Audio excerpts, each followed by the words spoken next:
No, You got the most out, and you only got 35. it's because of Karn. It's not fair. Well, that's fair. There it goes. We're live. We're live, everybody. Yep. All right, there it is. Well, sorry about the little bit of technical difficulties there, everyone, but welcome back to Grind and Game. We just hit 50 subs, and we seriously appreciate all the support that you guys are showing our way, all the engagement. We love it. Please make sure you're liking and subscribing. Keep growing with us, and yeah. Sorry, we're a little bit off kiltered a little bit. We're trying to get our live going, but it seems like we're in good shape now. So hopefully you heard that part of it. But yes, I'm CT. I'm joined here by Dirty Dave and Chip Crispy. This is another great episode of Grinding Game Podcast. We're so happy to be here. But today we've got some serious Halo stuff we want to talk about. Release dates have been confirmed. Hopefully, some leaks have come out. Some drama we want to touch into, but Xbox is also hitting some wins that we definitely want to dig into because it's some great news in kind of a bleak environment right now, which is great to hear. And then last but not least, we'll touch on some games we're playing, a little bit of a draft update, and our final little review of Marathon. We've done a lot of everything in the game, and we kind of just want to put a nice bow on it. So with that all being said, Chip, how you doing, brother? Welcome back. How was your weekend? How was your Easter weekend? And how you doing? Easter weekend was great. Had a lot of fun. We came up to see you. We got to go see my son play soccer. Um, it was a really fun weekend. A nice relax from work. And this week has been madness so far at work. I've only had every day maybe 20 minutes to sit and eat and then keep going. It has been nonstop. Out a couple people, so I'm doing 2 to 3 other jobs, including my own, every day this week, and it's been Gotta love a that, huh? very hectic week. A lot of things have needed to happen. Of course, when people are out, more things need to get done, that typically don't happen every week. So it's just all kind of compounding. So I'm dragging a little bit, but I'm good. I'm excited. Just been a long week, ready for the weekend, and ready to talk some gaming tonight. Awesome, man. Dirty Dave, my friend, how are you doing, sir? Oh, I'm doing good, brother. Easter was fun. We got a little egg hunt around the house. It was pouring rain Sunday morning here in South Carolina, so all the eggs were inside, but the girls ran around finding them. It was so much fun. This was the first holiday. They're a year and a half old, so this was kind of the first holiday they kind of knew what was going on. I remember at Christmas they ran out and they just went straight to their old toys. They didn't even realize there was like new presents there. So, but this one they kind of got it. They found the first egg and then went from there. And we had a great weekend, relaxing. Everyone's happy, everyone's healthy. I've got no complaints. I'm excited to talk some games. Um, how are you doing, sir? I'm doing great too, man. Love to hear all that, especially like the kids having their first like real holiday experience, basically like where they're like doing stuff. That's awesome to hear. Yeah. Um, for me, it was a nice little break. I worked Monday and Tuesday of last week. Kind of worked from home Monday, Thursday, and then worked again on Friday. But then I had a nice long 4-day weekend after that, which was really nice. Um, Easter was wonderful. Chip had just alluded to that. Him and his family joined us for Easter Sunday. Had a nice little church service, and we went to Silver Diner, which is a cool little diner here in Richmond, Virginia, over there in the Short Pump area. Awesome food. It's cool. It's like your traditional like classic 50s diners. They have like the jukeboxes that you can kind of turn on at your tables, and Oh, that's awesome. um, but to your point, at the moment we walked in there, that the sky just opened up. So we just beat the rain by like, I kid you not, 30 seconds, lights flickering in the restaurant and everything. But yeah, back like Nick stated, sorry, Chip, it's hard. He's got 13 different names. We got to try to pick the right one. Um, but right back in the grind of work, and we got some events coming up as per the usual, and we're getting gearing up. Team did fantastic with my absence, so I'm very proud of them. But yeah, so we're all a little bit of dragon, but we're gonna bring the energy. We're excited. There's a lot of good stuff to talk about, and again, I started with this. I'm going to end it before we go into our first little spiel here. But again, a huge thank you to everyone that's engaging, talking, having these constructive conversations, which we're all about. And, like you don't have to agree with us. I know a lot of people didn't agree with my take on Crimson Desert. I stand by it. But that's the fun of this. We're not perfect, but we love gaming and we all have different views. Nick and I have been throwing jabs nonstop about Crimson Desert and Marathon at each other, but that's what makes gaming so much fun. So little teaser was we were going to jump right into Halo Studios, formerly 343 Studios, and funnily enough, as we're discussing this and jumping over to Bungie's Marathon, all about these shooters and stuff that we grew up with and loved, and these developers. But we don't need to really jump too hard into the Halo Studios drama right away. Before we get into all that, let's start to talk about some good moments, some amazing moments. For any of those that watched our first episode, we talked about our goats, and Halo Combat Evolved was one of mine, and Halo 3 was one of Dave's. So you got three gentlemen here, and I know my brother's taste. He loves some Halo himself. Three guys here that love this series, love this franchise, want to see it be successful. We're beyond disappointed at the TV show that we'll talk a little bit about that as well with all the fun that was with that. But on the positive notes, boys, I have a great question for all of you. And Chip, I want to start with you. What are all these years you've played all the different Halos from Combat Evolved, ODST, Reach, all the way up to Infinite? What are some of your favorite Halo moments from all those years? And it doesn't have to be exact game moments, just anything that you can think of that when you think Halo, it's there. Yeah, I've always liked Halo's campaign as such a cool story. I think it did such a good job of like pulling you in and really making you feel like you were in that world from the beginning. Um, some of the ones that stick out to me are like these big cutscene moments that you get in Halo and Halo 3.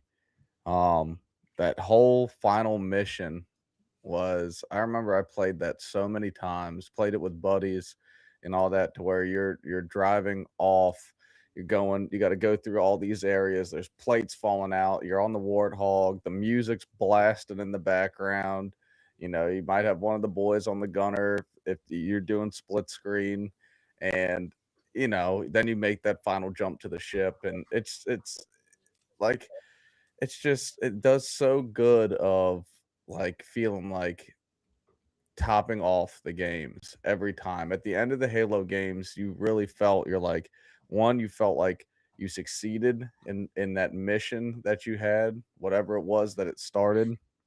And it always, what I loved about Halo was it built the suspense, because Chief would always end with some, badass one liner or something, to where you're like, oh, we're gonna be coming back to this, So it always built that anticipation. On the multiplayer front, I always really loved the custom games, and I know we talked about it a little bit ago, or last episode, I believe. But like, it felt like to me, I'm sure there was games before it that did it, but for me, it was the first game to where I played, and it was just like a free sandbox to play other games in the Halo universe. You do the duck hunt. There was a map that I used to love playing with the boys, where it was like everybody gets on a mongoose and you're going around this big circle track, and you got a guy with the sniper, and you got to shoot the mongoose's wheels and stuff, and if you get to the end, then you get a sniper and you counter sniper. So it's like these fun little game modes, the griff ball, all that stuff was so fun to like, if you got a group of friends or you hop on online and you don't feel like really competitive shooter, it's like you could still play and just kind of like mess around and have a good time in the game. So um I could say thousands and thousands of Halo memories, but I'd say the ones that stick out to me, one was that mission in Halo 3, um and the custom games. That's awesome. Yeah, you touch on so many things there. That ending of Halo 3 is always going to be iconic, if not perfect. It's called Full Circle for a reason, and it's like you said, how many times you play it, making that last jump at the tail end. And correct me, is it the legendary end where it's like Sergeant Johnson and the Covenant just hug each other and say goodbye? Or is that in the first one? I can't remember. I don't think that's in 3, because that's when Johnson gets whacked in the Oh, that's yeah, which I right. I thought about that moment. Spoilers. That's when Yeah, he goes down with the laser, right? That's yeah, right. I thought about bringing that up, but I might have shed a tear. So Or Captain Keys. yeah, Captain Keys, he's an OG, but that is, dude. And we'll talk about it, dude. To get like, I was invested in Sergeant Johnson. Like, he was such a badass character, and that was one Oh, of he the was the first games man, I dude. played where it was impactful when the character dies. You're like, you're all pissed off. You're like, all right, I'm gonna go fuck up these Covenant after this. Oh yeah, you got that rage. I need a weapon. Yeah. Um, so good. Yeah, so real quick here, the Hugging Elite can be seen in a special non-canon cutscene at the end of Halo Combat Evolved and Anniversary. So I'll be curious to see if they include that in Campaign Evolved. Oh Well, yeah. they better, or we'll have a But problem. you have to beat the Maw on Legendary difficulty. That's right. That's right. That's the final mission of Maul is, Combat Evolved, right? I think yeah, I believe so. so. That's the mirror of Full Circle for Halo 3. Very similar. Yeah, you Um, go back to the pillar, the crashed pillar. it's just so good, man. It's and talking about the custom games too. That was always the best. Like, the traditional Halo Combat Evolved, the Blood Gulch, and doing those Oh, multiplayer maps was fun in itself, right? But then you add in like the custom games and Griff Ball, and as it evolved and got older, and Halo 3, Halo 2 and 3, and everything else. I'm trying to remember the horde mode that came in as well. That was a lot of fun. A little bit different than the custom maps, but I mean that's why I think Mhm. everyone was so yeah, upset firefight. with Infinite. Yeah, Firefight. Thank you. Why everyone was so upset with Infinite at the time, because it's like, you guys don't have Forge. Like, what are you doing? Like, that's Yeah.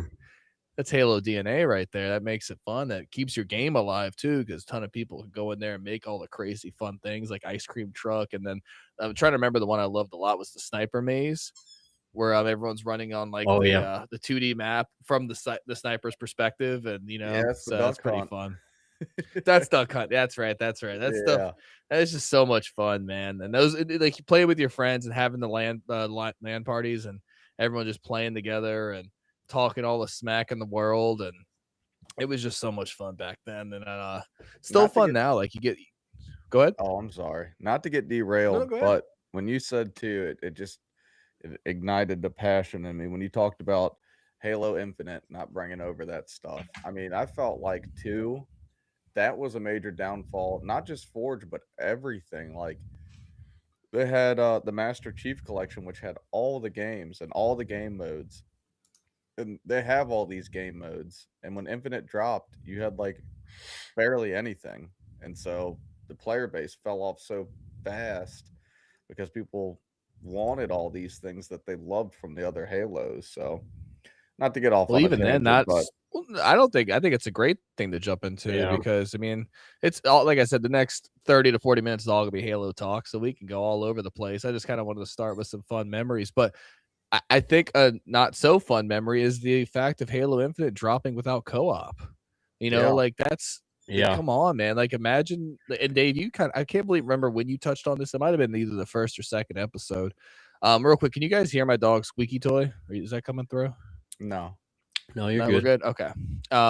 But yeah, like, the idea of being able to play that with the boys and using the grapple hook, jumping all over that map, and you Mhm. would see moments in the game, and you're like, damn, man, I wish, like, attacking one of those Covenant camps and being like, dude, you could be sniping up here.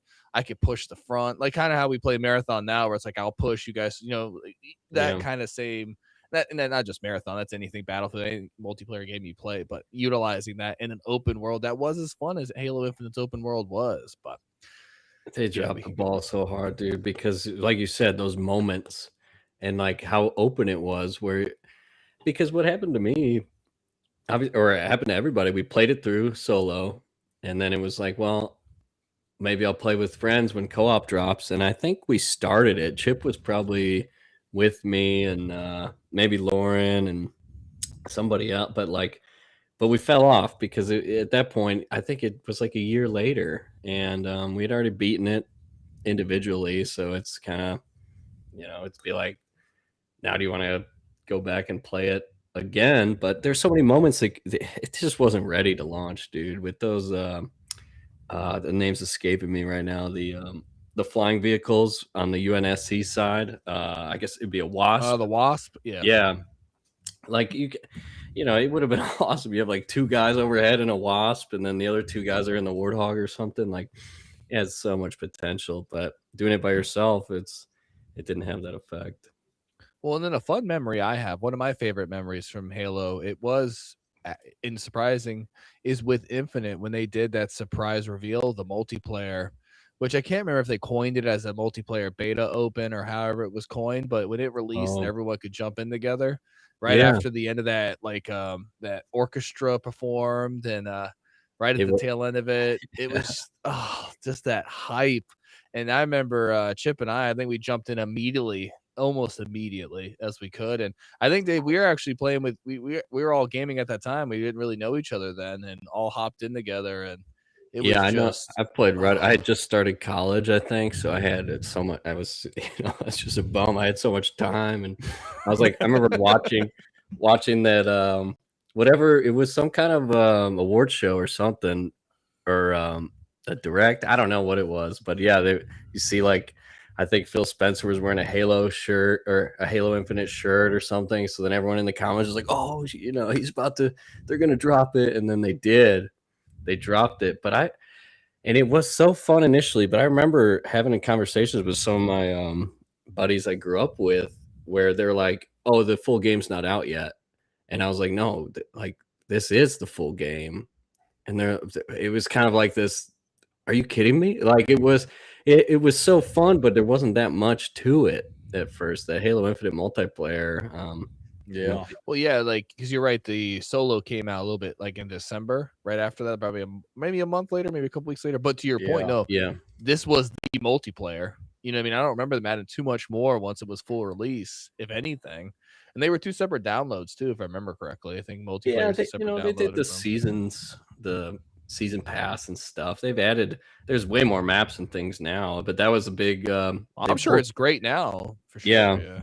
the Forge community, that was a thing. Once Forge dropped, that started carrying the content as well, which I always was interested about that. It was like, are these people getting paid? Because somebody would make like a full remake of like the Pit in the Forge. They would remake all these classic maps, and then 343 is using them in actual like matchmaking playlists. Like, they became official maps.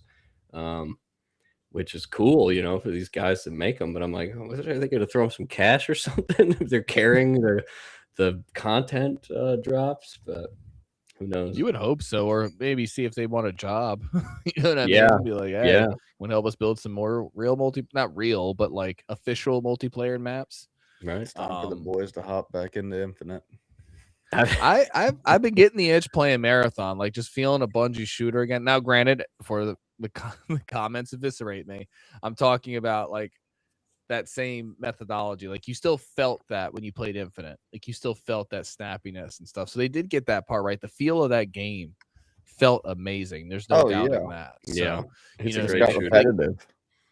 yeah, exactly. It kept the Bungie philosophy for sure at that point of what this game was when you were playing it. So before everyone gets crazy, but playing is something that's such as so snappy as Marathon and the responsiveness of the guns and everything, despite what you may think of the game, it still feels just as good. So I would love to go back into Infinite, see where it is nowadays. I mean, what are we? When did it release? Was it 22? Was it 21? I think it was either So, 21 or 22. So it's at least 4 to yeah, 5 years, which is should be crazy to think about. the end of 21, I believe. Yeah. 21. Nice. Okay. Yeah, that's right when I moved to Virginia. Now I remember. Yep, absolutely. And then we were trying to get I think you got it right, Dave, the special Xbox Series X, the Halo Infinite version, which is just Yeah, the coolest machine of all time, in my opinion. It's so awesome. yeah. I'd just pull it up to the screen, but I've been playing out in the living room now lately. But yeah, dude, that X, Nice. and it was only $550. Now, like, a base Series X is much more than that. So I do feel pretty fortunate. I was able to pick that up, and it was nowadays, with a family and stuff, it's it would be harder to just be like, buy this, but in that stage of my life, it was just me, and I was like, man, I got money. Or I didn't Yeah, mean I I want this. didn't. Yeah, I treated myself. That's the only special edition console I've ever gotten, but looking back to they had some cool stuff for like 360 and Xbox One. That was Halo. I know they had Gears of War special consoles too. I think that stuff's awesome to have. Well, Yeah, boys, and it's like, some bittersweet news for Halo players looking to have more to do in Halo Infinite. Halo Studios shared this was November of last year that its last update that is live now is its final update. Mm, well, I'm sure if you were part of that community still, you knew that. You know what I mean? So I'm sure it Yeah. comes as a surprise to us because we haven't even. It shows right now. It's been what 5 years, and we haven't checked Yeah. on it since.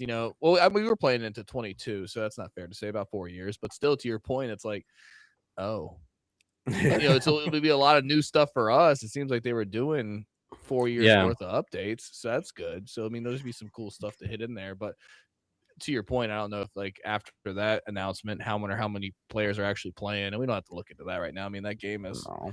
like I said, about half a decade old at this point. But continuing on with like the special moments, Dave, let me pass it on to you. I know you're a huge Halo guy. Like I said, one of your goats was Halo 3 for all the memories and stuff. So I would love to hear some of your special moments and favorite memories from Halo. yeah. One that stands out. I remember the guys that were with me during this co-op run, but they had put out the VidMaster challenges, and those spread across like multiple Halo games. But some of the ones for Halo 3 were more simple, like get the rank of lieutenant on any playlist in the new XP. So when they put the multiplayer out, and you guys remember the rank system, so some of those were Yeah. just like, yeah, you just got to play a little bit. But the hardest one that they had was you have to complete the final mission that you had brought up, called Halo, on 4-player legendary live co-op. So it couldn't be split screen. That was or one of the conditions. You had to do it over Xbox Live, and you had to have the Iron Skull on, which is that's the skull where if you're playing solo and you have iron and you die, you go all the way back to the beginning of that Ooh, mission. But if you're playing co-op and somebody dies, you just go back to the last checkpoint. So it's a little more that's better. reasonable. Doing a solo lasso run, for those that aren't Halo fans, that's legendary, all skulls on. So it just makes it an insanely difficult challenge. Doing that by yourself sucks, but if you do it co-op, it's a little more doable. And then the other thing for this Vidmaster challenge, so you have 4 players, iron is on, and everyone had to finish in a ghost. So you guys were talking about that final Warthog run that you typically would exit the game in the Warthog with but in this particular challenge, it was an achievement as well. Everyone had to get a ghost somewhere in the you don't want to blow them up, you got to hijack them. Everyone needed a ghost, and you're just going in this That's formation, so cool. and we died. That's We really died cool. we died so many times because one ghost would like get hit by, when all the platforms are falling, and then you get zipped back to a checkpoint, and everyone's like, dude, come on, we got to get to bed. Like, just, we were in high school. But it was such a fond memory for me. Those guys, we were talking about it during class, and then everyone's going to get home and log in. But yeah, Halo is just, it'll always, even if these games stop performing as well, we always have the Master Chief Collection to go back to. If I think that's just a great work of art. All those games are in one area. You could just go through for new fans as well. I think it's amazing. Like if someone's never played them, be like, hey, you can get this collection and play. What is it now? Probably 4, 5, 6 games, because I think it's Halo 1 through 4, and they added ODST and Reach. So yeah, you get 6 Halo titles. It's just awesome, dude. Really where Halo started for me was my uncle. Uh, he was like probably 20 years older than us or so, but he had Halo 2 and Xbox Live at his house much before, I was too young to have it at home, or like we just didn't have an Xbox. And I go to his house and he taught me how to play and stuff. And there was one moment we were in a multiplayer match and he turned to me and he said, "I created a monster." Because I started off as this dumb kid just like learning Halo, and then all of a sudden I surpassed him, and it's the same thing happening to us right now as we see in our 30s. It's like the next generation's coming for us. We can't we can't compete with their we can't. It's so crazy. The amount of time they can play. They have a whole summer off, and then also just like fast twitch, hand-eye coordination, everything, starts to go down the older you get. So, but that's where it started for me. That challenge was so fun. That's the old 360 era that I loved. It was co-op, a lot of co-op focus. Gears of War had similar things where you got to beat it with 4 players on the hardest mode, and I just thought that those things were rewarding. And really, we see a little bit of that carry over to with Marathon right now, where there's this weekend raid. It's super hard. It's not that like not everybody can do it. Those are the things I like. I don't. Yeah, there's some of these games, you grind battle royales and have, I got 20 wins this season or whatever. Like those things are cool too, but I like I do like the challenges where you really have to work together. Now Marathon's not exactly the same because we are playing a multiplayer game too, but it's still that co-op vibe. Like the 3 guys, you gotta, if somebody wanders off, like the whole team's screwed. It does take a lot of coordination, and that's why I've been enjoying, especially when we played last weekend. It brings back that like not everybody could do this. Like we've completed a challenge that's more difficult than the rest. Yeah, we wiped a team. We wiped every team. Yeah, and we, you know what I mean. And it's like we didn't exfil everybody. I was going to talk about that there in the review, but I love when these things just pop up organically. But yeah, we didn't exfil, but we wiped everybody, and we had so much goop, so much. But no, Dave, I love that because it is true. It's like you had to lock in, like, and we played multiple maps together, Outpost, all that stuff. We do fantastic, but like, it brings a different gamer out of you, where it's like we're locked in, we're communicating. Like you're like, hey, I'm up here, I'm sniping, push it, Chip's pushing, he gets knocked. So then like we stop fire and let them bait out. Then we knock them out, pull, hit smoke.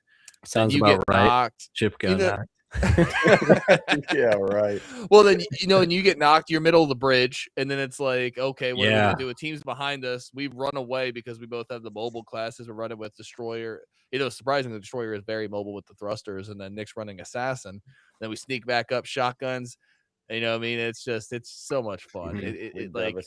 Also want to snap your controller if we would have failed that little ambush, but that's part of the fun in itself. But back to Halo. Let's not get on that marathon tangent. Yeah. No, go ahead. It's just so much fun. Well, what you said too is true. Like when you load into Archive, you're like on the edge of your seat. You got all your best shit. You're like, okay, I could, make some money in this place and set my character up for the rest of the week. But when they went down on that bridge and we pulled back, it was such a high stakes moment because there was so much happening. And you pulled them back and popped the shield and then like looked like you were going to run around the corner. And I tucked into that little side room, and then when they came in, you spun back around and started charging, and I was behind them with the shotgun, and we just devastated that team. I know they were so mad. It's like, and it's that coordination. It's almost too. It's crazy as this might sound. You go into that unspoken coordination. Yeah, it's like, I see what you're doing. Your heart's just pumping through your chest, and Dave's giving us comms. He's like, I see him. And then we're just, all right. And then, but yeah, it's so much. We'll definitely at the tail end of the show really dig more into that, especially 'cause all of our experiences in archive. But swinging it back to Halo, before I go into my two of my favorite moments. Besides, I already talked about the release, the excuse me, the Infinity multiplayer shadow drop. But Dave, what you brought up with doing the ghosts, and like we'd be remiss if we're talking Halo, we don't talk in-game physics. And like Yeah. just sometimes, and I'm sure why you guys would die so much, all it takes is that ghost to accidentally clip another ghost, and for some reason it flips 34 times in the opposite direction. Yeah. You're Yeah. just like, this makes no sense. Especially that map where shit's just blowing up all around. And the tiles are flipping up, and then you're And there's not much room for a wedge of ghosts. Normally it's warthogs barely getting through, so we had to really like it was tough, but I don't know if I could do it these days, but we did it back then. I don't know how old I was. Maybe. Sounds like we might have to dust off the old controller, like Chip said, and then we won't talk for 2 weeks because we'll be so mad from dying on the ghost so many times because we're older now too. But to your point at the beginning, like that's what was missing from Infinite. I didn't get to enjoy that campaign with that's the first Halo I didn't play with friends. Every other Halo, it's like, yeah, multiplayer is awesome, but let's beat the campaign first. They started doing 4 players after. Well, I actually can't remember. Was ODST 4, or I think was that only 2 on ODST? But I can't remember. remember. I want to say 2. Maybe you could have done 4-player co-op. I know it's 4 players for Firefight for sure. Firefight on ODST was awesome, but ODST 2 was just a great game in itself, like so different. Just kind of that survival horror, that fear of playing as the ODST soldier. It was just so cool to me. But I'll wrap this up with my favorite moment, which would be, and if Chip, can you look this up?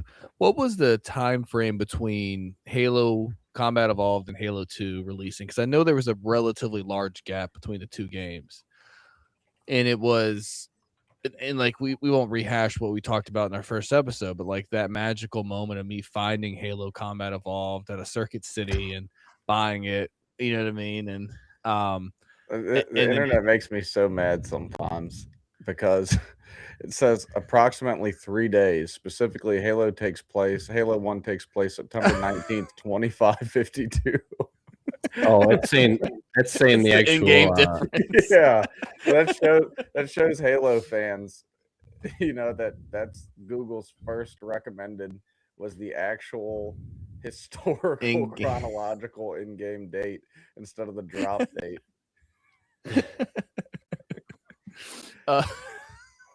That's awesome. But but like after that, well, for me it felt like forever. It was like a long wait. Then Halo 2 comes out, and it's that intro cinematic, and it's from, and I might be 3 years, so, but as a kid, that's forever. Yeah. I mean, that's a lifetime. Yeah. But nowadays, that'd be glorious. We get our sequel 3 years later if there's going to be a sequel. Hey, Bethesda. But we know that's not the case. But one of my favorite moments is just that intro scene, like, from Chief, being Chief again, waking up, taking the Covenant bomb to the Covenant ship, as we all know, and it's, and then you end up on Earth for the first time, and you're dual wielding SMGs, and it's just that whole intro sequence, and it's just like, dude, we're back. This is so sick, and you get introduced to all these new characters, and I forget the gentleman's name with the Warhammer, but you get to introduce to the brutes, and a different, like a more wild version of an elite. You know what I mean? It's just a different element, and I'm talking about the whole game, but like Halo 2 was so magical to me, and I say Halo Combat Evolved is my go-to. It's still my favorite Halo game. What is his name? Tartarus. Yeah, see, in that Tartarus, the gates of the underworld, this guy, and he was sick, and you fight and you get a boss fight at the end of Halo 2, and you play as the Arbiter, and people can say what they want. I loved playing as the Arbiter. I thought it was such a cool change of pace. And then don't even get me started about the cutscenes for the Elite, the Covenant, and like seeing this religious backstory and this fanaticalism and the prophets, and that we always send that video to each other of the elites speaking to them and be like, brothers, They're doing all that stuff. It's just fun, man. And he goes from like combat of all to them having full speech and talking and calling, and then finding out they call Chief Demon, which is just sick because, like, of course they would. You got this guy that's like a, taking a little from one of my favorite animes, Trigun, a humanoid typhoon. He's just tearing through all your ranks. I'd be freaked out too. Like, what is this dude? But those cutscenes when they did the anniversary, like Halo 2 anniversary, and they updated those cutscenes too. Yeah, they were so sick. Perfect. Cinema. And I say that like it was just like I know I started with the intro and kind of talked through all of Halo 2, so excuse me, boys, but it was just all in all a magical experience, and it all started with those intros, and those will always be my favorite moments. That scene of Arbiter getting branded is how I felt at work this week. Screeching. But and then like I almost want to like, I'm gonna ask the question because it's, what is your favorite enemy type in Halo from the Covenant? Like, we could talk Flood. No one likes the Flood, but like, what's your favorite like unit to fight against? And I'll start. Mine, of course, is the Hunter. It's just such a sick enemy, and you're just like, and it's like, okay, especially when you're playing ODST and you meet a Hunter for the first time and you're like, oh, I'm not a Spartan. That was the first time I really felt it. I was like, oh, this is not good. This is a scrap, because I was playing, I believe, on either heroic or legendary, and it's just, you're like, this is a boss fight in itself, fighting this big blue bastard, and it's like, what are we doing here? But yeah, Hunter would be mine. My favorite would there's two parts of this. I'd say my favorite, just as a whole, would be the elites. I think just because of how, like, one, the variety of them, the like you said, two, you started to like, they were the leaders and they were like vocal, and then you had the Arbiter, and that was really cool to see, like this whole, they had personality, which was cool to see. And like, I remember in the matchmaking, I would pick the elites a lot of the times if they'd let me, because it was fun to be able to do that, play the enemy. The most frustrating, I'd say, to fight is either the bugs or the jackals. The jackals. Those Halo 2 jackals. Halo 2 jackal snipers. That's like just well known. People lose themselves in those alleyways. It was even I'm trying to remember the level. It might have been Halo 5, where you walk through that jungle and it's nothing but jackal snipers, and it's like, dude, every step you take, and you just hear your shield going off. Yeah, which one was that? Was that 4? So he fell from the sky. Yeah, exactly. He started in that jungle. Dave, yeah. Dave, your favorite for enemies? I've always enjoyed when you're a mission where you're just fighting a lot of the brutes. To me, it was like because the elites. Yeah, well, I guess I'm thinking of like, what do I like to fight against? And the elites can be similar to the brutes, but then you get the annoying ones that are invis, or they're rolling around like they.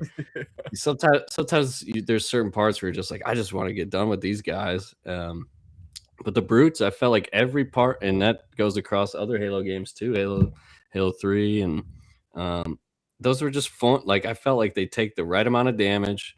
They're a little spongy, but they go to, 2 headshots. You shoot the helmet off, and then their head's exposed, and it's just like a fun enemy to fight against, because they're big and easy to hit. But and like, there are the guy with the hammer and stuff like that, but none of those were like too difficult parts of any of the Halo campaigns. I always looked forward to, like, yes, we're about to fight brutes. Absolutely. But we all know who our real favorite is for the three of us, is the grunts. The grunts will always be the best. Yeah. That was great in Firefight when it was like grunt apocalypse, and they were just like hundreds of them are charging you and popping headshots. I would love to, but they would kill you in Legendary, and you'd hear them like talking smack, but like I want his helmet and stuff like that. I always thought that was so much fun. Yeah, But Infinite really had great grunt dialogue, and oh yeah, that's what I was saying. 'Cause you're sitting there chuckling by yourself. It'd be much better with your friends, when you hear those grunts talking shit and stuff. and that was cool too. Like when you started getting the demon moniker, and they're all like saying it, and they run away from you too, which I loved. And then the elites would get mad if they would run, like if you were paying attention. Yeah. Or you take out the elite and they all turn tail. Yeah. Oh no. That it's just so good. But boys, so while we're continuing to reminisce and enjoy Halo, for all these years, some news came out about the new campaign Evolved, and that's the release date. And from what the leaks have been saying, and I heard this first listening to Defining Duke, and I know they pulled it from different sources such as GameSpot, Insider Gaming. But Halo Campaign Evolved is reported to launch early access on July 23rd of this year, and then full launch on the 28th. So with Ooh. the Xbox showcase right around the corner, do you think this has a big like image in it? Do you think that's a little too close to comfort? Do you think the Halo, because of what it is, does it really need to have like this long marketing campaign, or do you think, hey, this is awesome?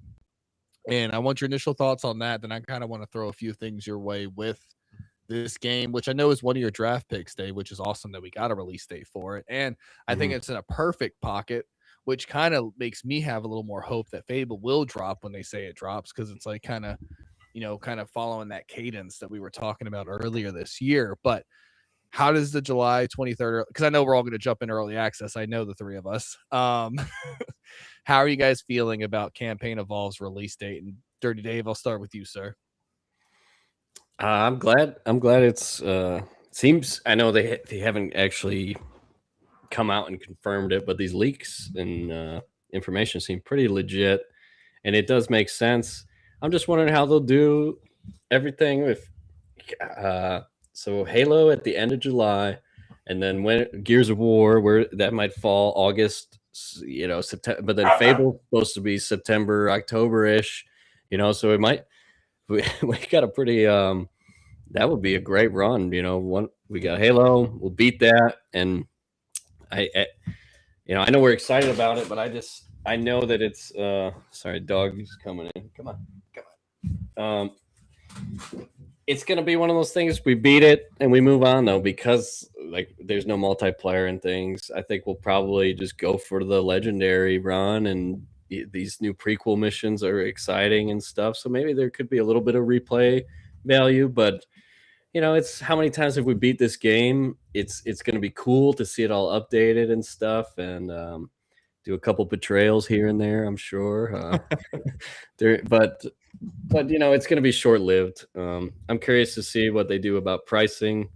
I'm curious with this early release how that if you're going to have to pre-order it, or maybe you have Game Pass, you can play it early. I'm sure we'll see. I imagine they'll probably go the Starfield route, where if I remember correctly, you paid like that. If you had Game Pass, it was like an additional 30, and you got the game like on the 1st instead of the 5th. I'm just guessing on dates at this point. It's been a little bit of a while Mhm. since Starfield released.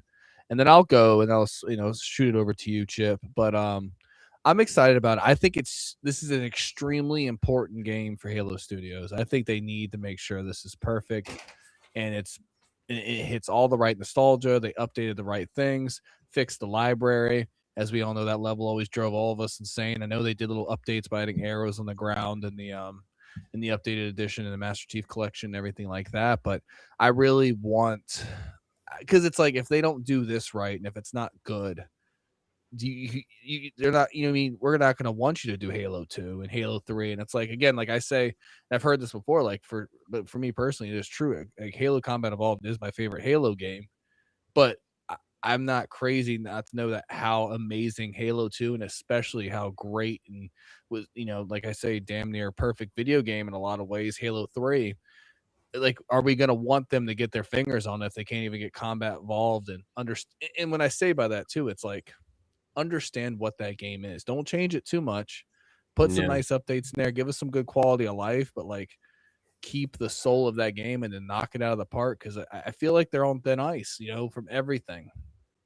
And it's like, and then we were going to touch in on the studio drama later, and a little bit later, but it's like, I just think this is an extremely important game, and I'll leave it there. Chip, what are you feeling about here this release date, and when you think they'll start doing like the next reveal of this game coming out? I think it's going to be at the showcase. And the reason I think it's going to be a major part of the showcase because Halo was the game that got Xbox popular. It really was. I mean, it was what made Xbox what it is today.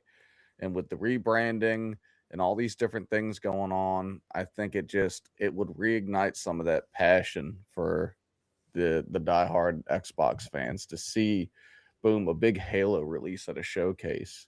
I mean, I don't think they're going to release it. I just think that they're going to confirm the release date, um, which will be exciting, man. I mean, look, I agree with both of y'all's points. Is there going to be a lot of replay value? No, we played it all. What the title of it is there's not going to be any multiplayer. That I think that could have been an easy big win for them to put a little bit of just put the basic maps in there. Let people do a little matchmaking. It doesn't have to be crazy, but relive that fun of that.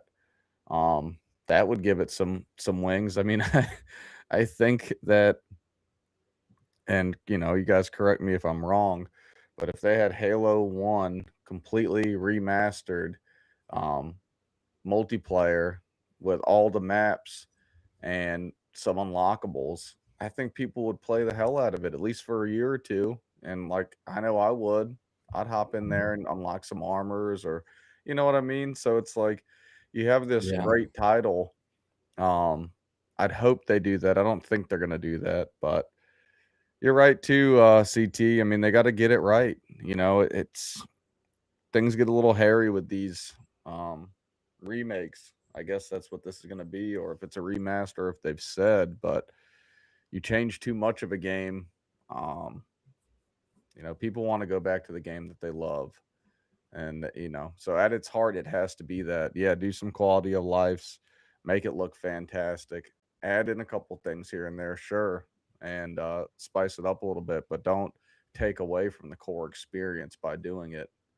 Well, Um, those new missions it's an interesting thought. When we first load in, it's going to be like playing a new Halo game because these are right. missions we've never played before. And we've heard about the stuff where Chiefs kind of button heads with ODSTs, possibly. And um, it's going to focus on Sergeant Johnson being out there with Chief. So it'll be like a new Halo game for 3 missions.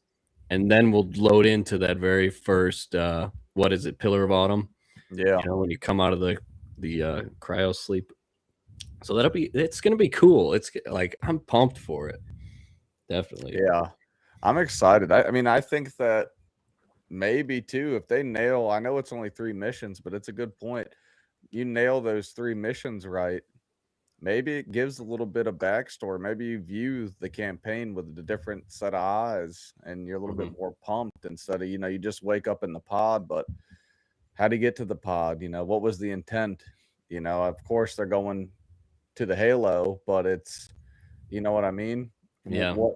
I think it might give you a little bit of being like, oh, okay, so this is why this is going on, and give you that like fire to really roll through that campaign again. Yeah, I'm No, and excited. I can't wait to play it. no, and you made a bunch of great points. I want to pull on the one you were talking about with the multiplayer. And I can't find it. I was looking for it the other day. I can't remember the exact name of the studio that's working on this, but I think there's a multiplayer project being worked on. So it makes me ask the question: is that going to release with this as like a surprise? Like, hey, here's That'd be Halo Campaign fantastic. Evolved, and here is a brand new um Halo experience multiplayer wise with all different kinds of things. And as much Mhm. as everyone doesn't says they're sick of it, but like even probably a battle royal mode, everything you could think you want in a Halo multiplayer is going to be there, and adding some of the modern touches in there. I think that would be amazing. I think that would satisfy what we want. Like we want the Halo multiplayer experience, not just doing campaign on with each other. Do it as Dave stated, like it's one and done, right? Like we did it. We're way too busy. There's so many more games out there. You know what I mean? We're not gonna do like we were when we were in high school and middle school, where it's like, oh, I'm playing this over and over again, and getting all the skulls and doing full skull runs, and maybe if you want to get the achievements, but like Dave said, we might be playing less than a month later, Gears of War E-Day. So it's like, then, the same thing. You kind of want to do that. Then Fable might be right around the corner. So and with Pragmata right around the corner, our marathon days are probably going to take a big back seat to that as well. So, it's just the nature of this industry with games coming out all the time. But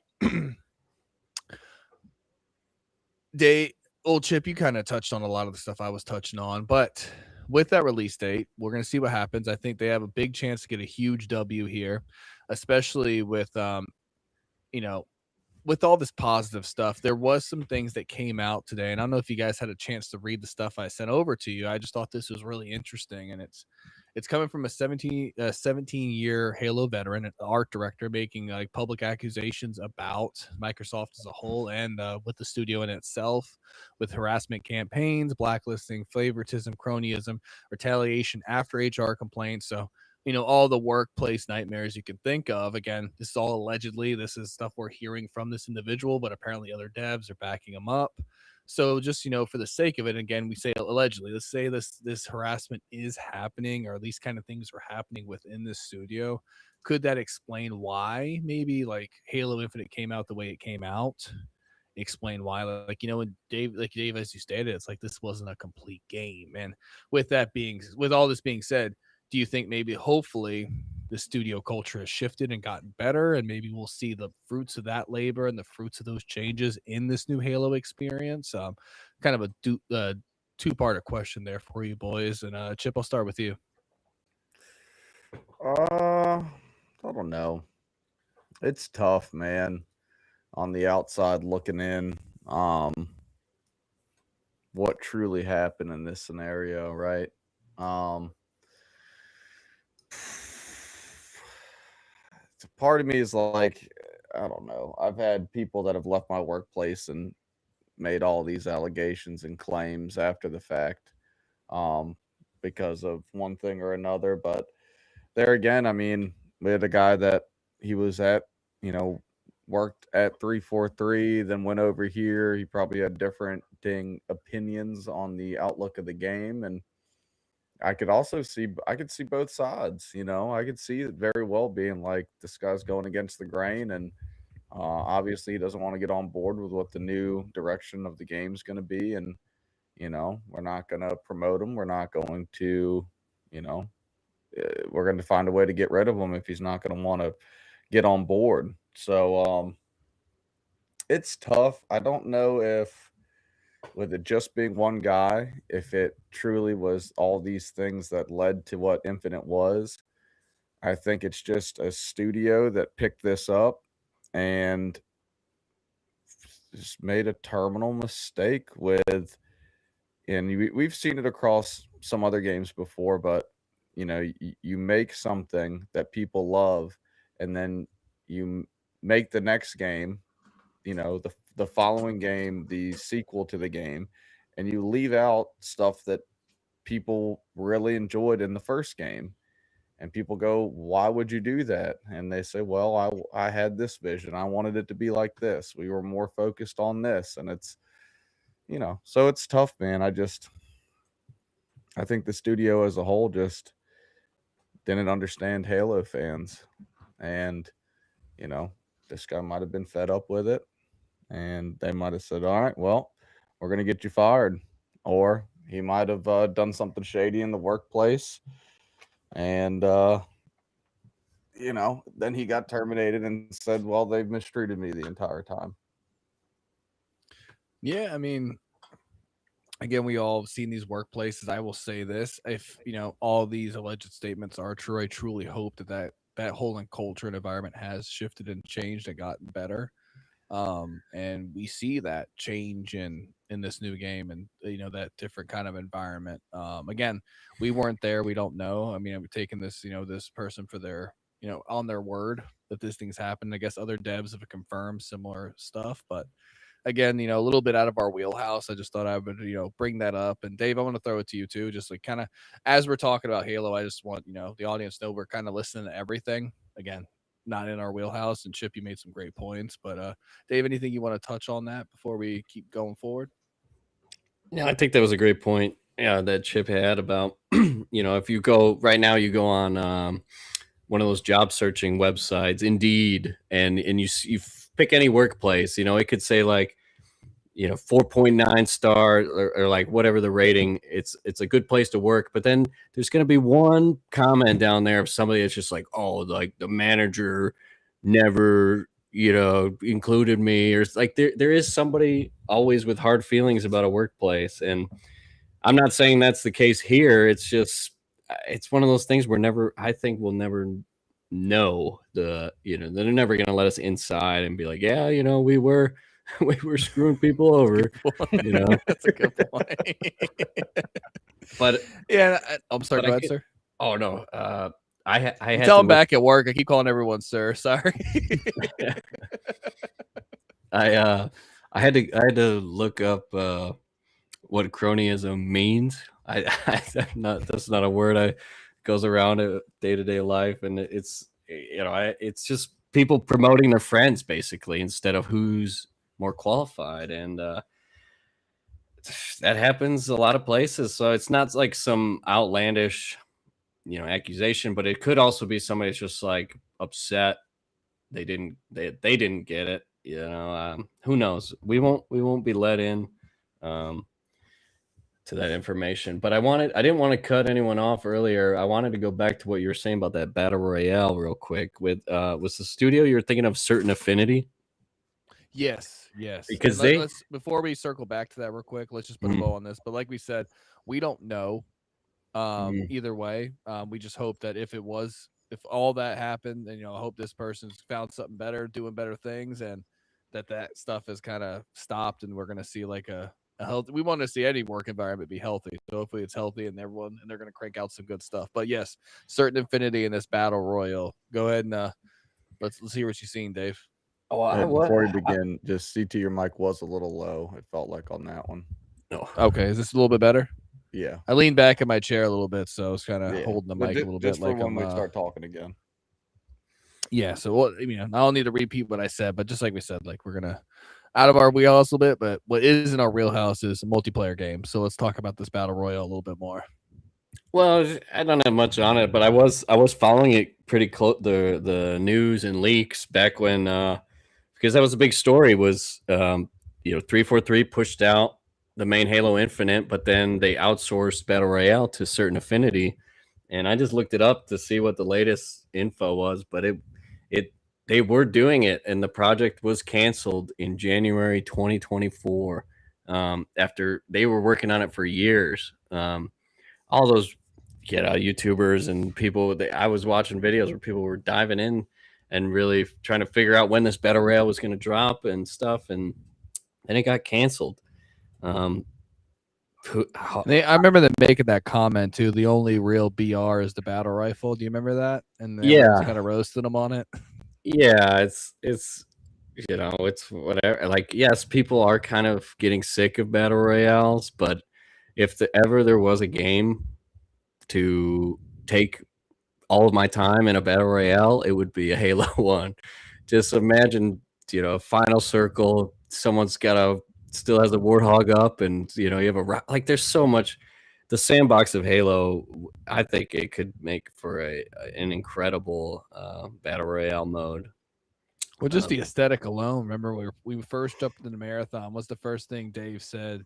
Chip was like, "Imagine this was a Halo extraction shooter," and I was like, "You're right, man. It'd be sick if we're all Spartans or got to choose like the elite class, or like imagine like I don't know how it would work, but like if the shells were like different, like a brute, an elite, Spartan. I don't know. I mean, we kind of throw the continuity away, kind of, but it would be sick, kind of fun still at the same time.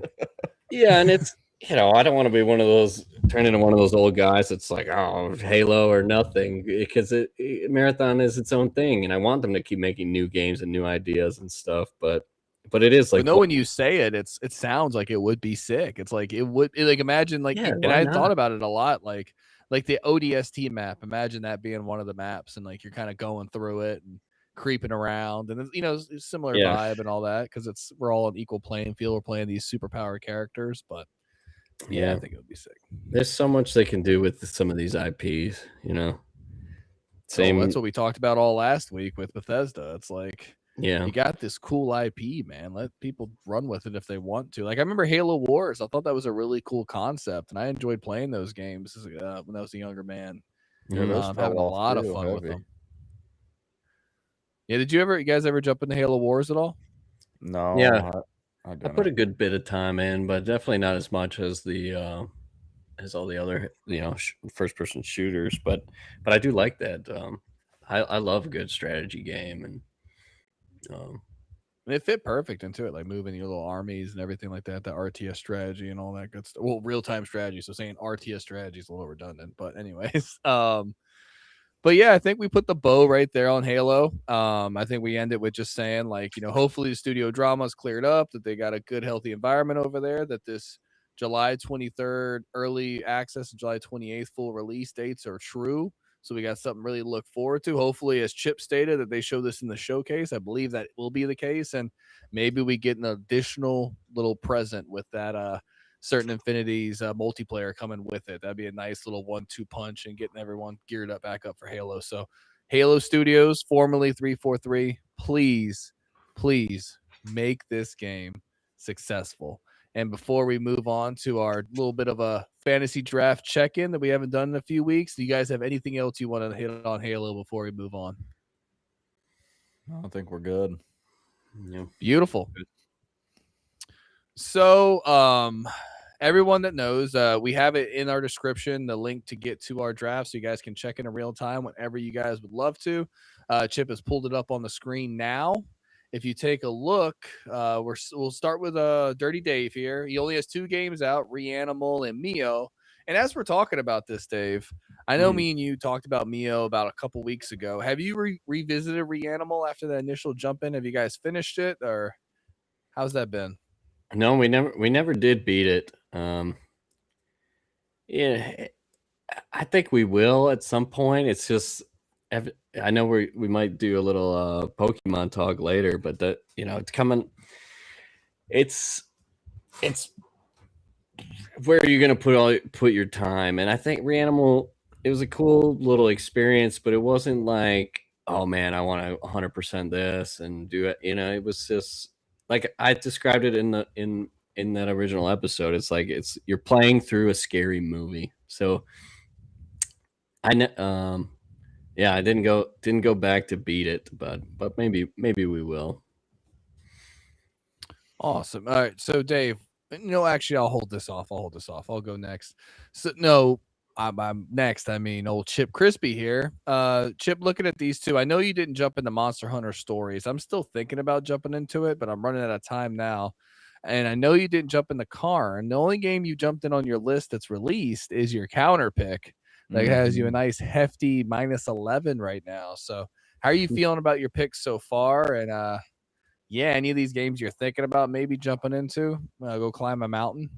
No, look, listen, I picked to win, and that is what I will do.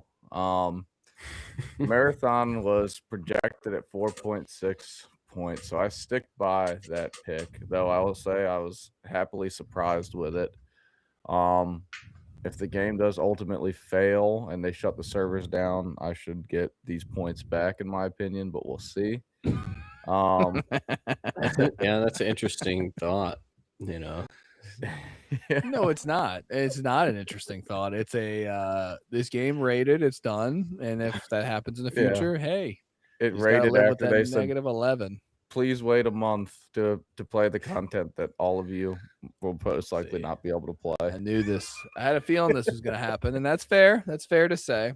You know what also is fair to say when you have to have 35 updates for another game that was one of my picks, if we scroll down, who is I am actively winning with the caveat that I have four of my picks are out. Yeah, only 3 releases, 1 counter pick. That counter pick was heavy with a -16. I really did not think this game would be great, and that was foolish of me looking back at it. I should have known that game would do a lot better than it did. But Resident Evil Requiem, my big winner right there with 89, dropped from that 90, which hurts a little bit. Marathon getting me a nice 81, which was not expected. I was thinking like we were talking like it was sitting 75, but I think that Cairo Archive really bumped it up, and what deservingly so, in my opinion. With my little Dragon Quest Reimagined, I still feel like should be a little bit higher, but that's fine. I can live with that. It was But projected there's higher this, too. yeah, and it's weird because there's this game, Dave. I don't know if you knew this guy. His name's Chip Crispy. He's been singing the praises of this game with a big old 78. Got me a nice hefty 8 points. Really, Let me ask you a helping me question shoot here. up. Let me finish. But no, all jokes aside, I feel as if you know what? I just, like that's where we're sitting right now, and we'll continue talking because I have a few questions I want to ask you guys, but I want Chip to ask me with that. But like as you can see, Chip's sitting at 20, Dave's a little bit ahead of him with a 23. I'm sitting at 35 right now, and that's kind of our April update on this fantasy draft, just point wise of me in the winning right now. But we have some games coming out soon with a big points right around the corner for Chip there with Forza. Right, I think that from what I understand, I think there was a play test that happened, and they're out of embargo, and some reviews might start coming out, like previews of it. So Ooh, we got to Yeah. get an idea of how that's looking. Which, and from everything we've Pragmata on the seen, 17th. oh yeah, Pragmata is right around the corner too. So, and I have Saros too. So April's Mhm. looking good. And the 2 more of mine are coming out in April because you got Diablo, Lord of Hatred, and Saros are coming out this month Yeah. as well. So, and Diablo Lord of Hatred's looking really good. I'm actually super excited about it. And I'm not just saying it as the Halo buff. I mean, sorry, Halo buff. We talked so much Halo at the beginning of the show. Diablo buff. But Chip, what were you going to ask me, or what were you going to say about Crimson Desert right now? Well, let me give you just a little overview too of what's going on. Right, says you painted a nice picture of you winning down there. I think, well, one mouse PI for hire is projected to do good, so I think we'll see Dave have. Is that coming soon? When's Yeah, that that's drop? the next release, the 16th. Next week. Are you going to get it, So- Dave? Um, I might pick this up actually from what I've seen. It looks pretty sick. we'll see. Probably. I You're gonna gotta pick say, that up, and then Pragmata drops the next day. well, I don't have I- a. I'm I'm not not gonna. sold on Pragmata, honestly. I don't know yet. I think, yeah, if I had a PlayStation, it would be Pragmata. I don't think I'm gonna get Mouse PI. Well, just because- Pragmata's Xbox. all. Yeah, it's Xbox. It's. I Oh, mean, it's really? not just Xbox. It's Yeah, it's everything. all, You're yeah. thinking Saros. Saros is the PlayStation exclusive. Oh, then we'll see. It's as we talked earlier in the show, it's trying to keep up with all these. I feel like I barely have scratched the surface even on Crimson Desert. So it's like I've got plenty to play right now. You're not I missing much, man. might sit tight. I might just sit tight until, if something is getting crazy reviews, I might have to jump on the bandwagon with everyone else. But for now, I feel like I'm content. I know we're gonna put more into Marathon, and Crimson Desert seems like hundreds of hours of things to do, and there's some other things that might pull me. So I don't know if I'm gonna buy anything new this month. We'll see. Well, So what I also, Dave, not to cut you off as well, but Vampire Crawlers is coming out as well, and that's something I am That's gonna be- interested in playing. It's gonna be some. That's major going to be points. huge. Is that Yes. Is that a co-op? Like Yo, or could we do it together? Depends. I don't Maybe, know. but also it's probably gonna be like $5, so that might be a good one just for you, like just to jump in and see if you like it or not. But because the Yeah. Vampire Survivors, I believe they dropped a co-op mode, and that was pretty fun. But Yeah, they I'm did. actually excited about it. It'd be like something to look into. But I think, and if we can talk a little bit of strategy here too, Chip. If you're gonna hit Pragmata, I don't mind hitting Mouse PI for hire and kind of getting 2 different perspectives. To Yeah, let's do that because yeah. I'll hit Pragmata. Because what I was gonna say before you hogs kept chiming in was Jesus. Wait, so CT, what are you most excited for? Just keep cutting So them Dave, I off. was thinking Mouse PI of higher. Maybe me and you. So this Crimson Desert, right? I hear Uh-huh. your little snide remarks throughout the show you've been throwing my way, and What? yeah, and your comments It's in the text crunch. thread that you thrown out. I believe it. You dubbed it Crimson Ass, if I recall correctly. Um, so, so my question is to you: how much more time have you invested in Crimson Desert, or have you written it off completely? As of right now, I've written it off because I respect my time. I'm See, just but kidding. that No. All jokes aside, seriously, all jokes aside, I can, like I told you, I want to. You said go all the way to about the fifth chapter. Right now, and I'll being real with you, I'm really just got the marathon hooks are in me.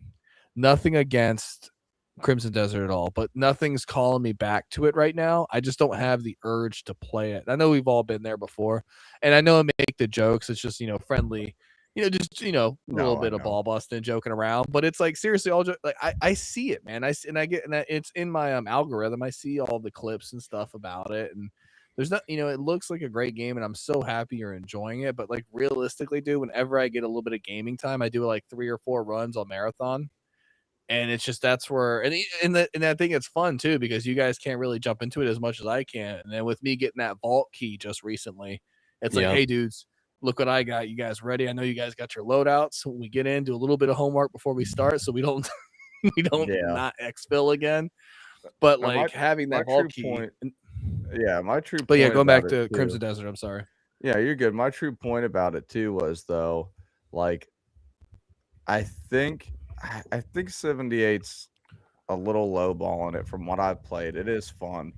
I think 80, maybe a couple points higher than 80 would be more fair. But I with agree with that, you. I think it should be 80, 85 from everything I've yeah, seen and what I've experienced with. Like I said, just because it didn't sing to me, you'd be foolish not to see all the cool stuff in that game. I think like yeah. it's a lot of cool shit in there. So But with It's that, tough with these ratings. Like, you look at something, Mio's 5 points higher, and it's like, well, which would you rather play?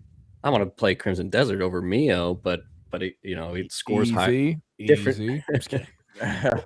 It's different category of games, or like we talked about Cairn being the top or one of the highest scoring games, but it's like, do you want to go play it? No.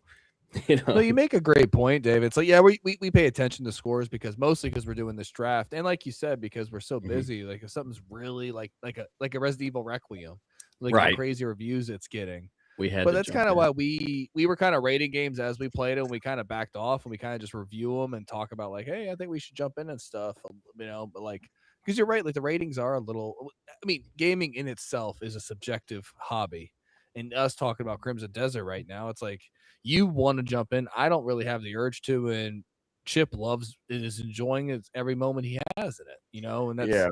But what I was gonna say too, my final point with it was when Pragmata drops Friday, I see myself because of how broad the game is. Like, yes, it's fun. I am enjoying it. And we'll go ahead and after I do this, I will just talk about what I've my last little points on it, and we could wrap up Crimson Desert as a whole.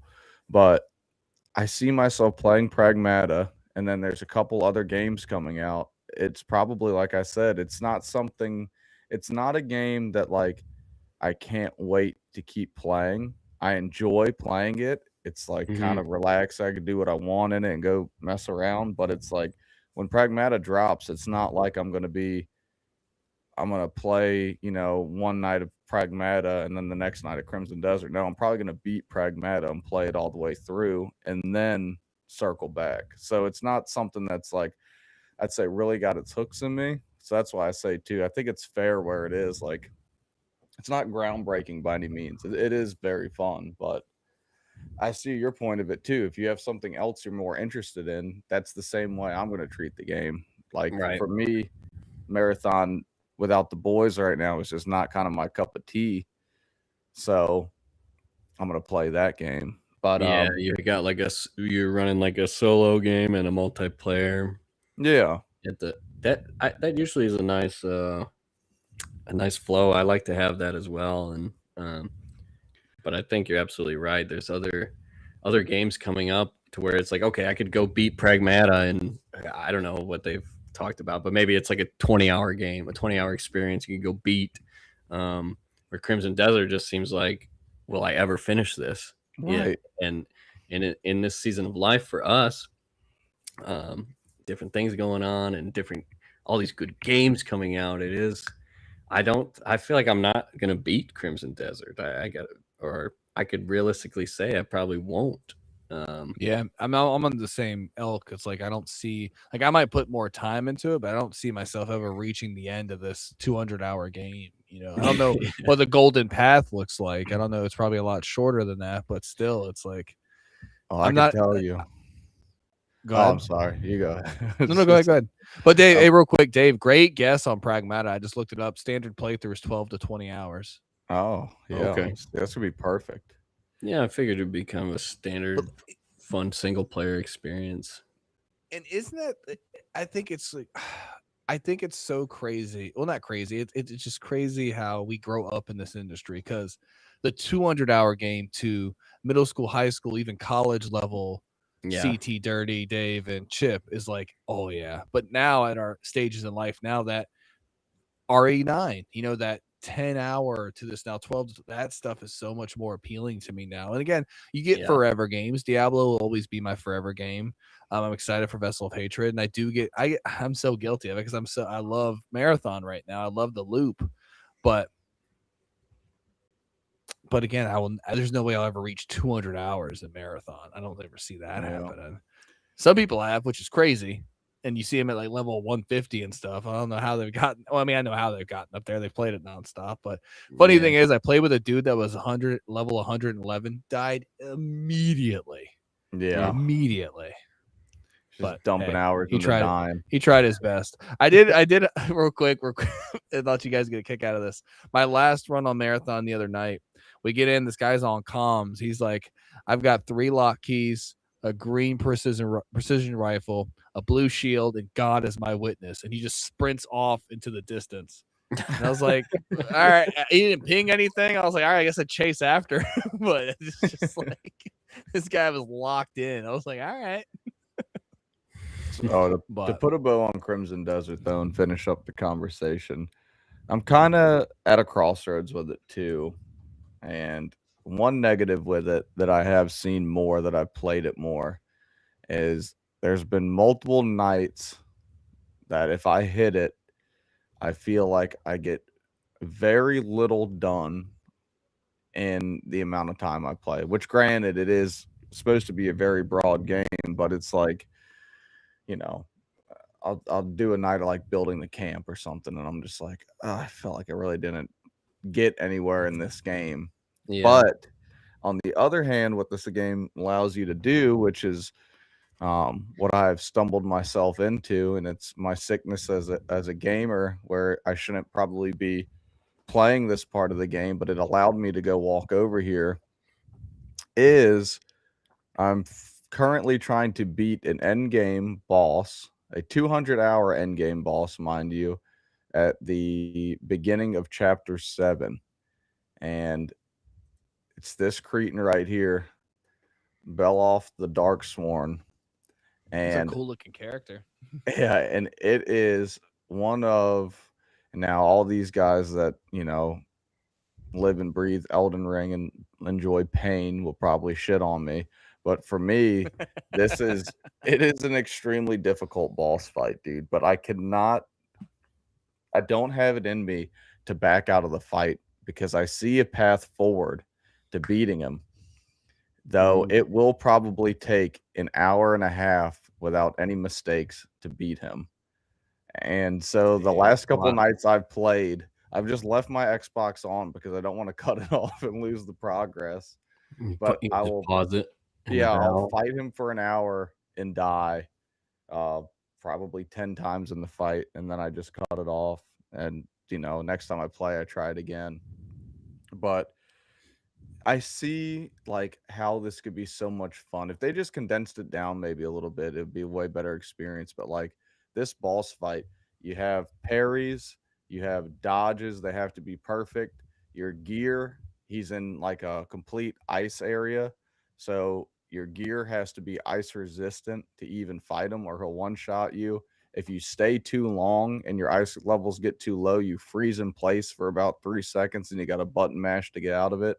And all these different little elements go into this boss fight. So it's like, I could see, man, like it's fun, right? But to me, it's like, you're right. You guys are right. Like, dude, am I gonna need 200 hours of gear to face this guy? Like how it's meant to be? And it's like, am I and will I get to that point with limited time gaming and stellar releases coming out on the horizon? So that's where I'm at in Crimson Desert. I don't think we'll talk about it next week because I'll probably still be on the same fight.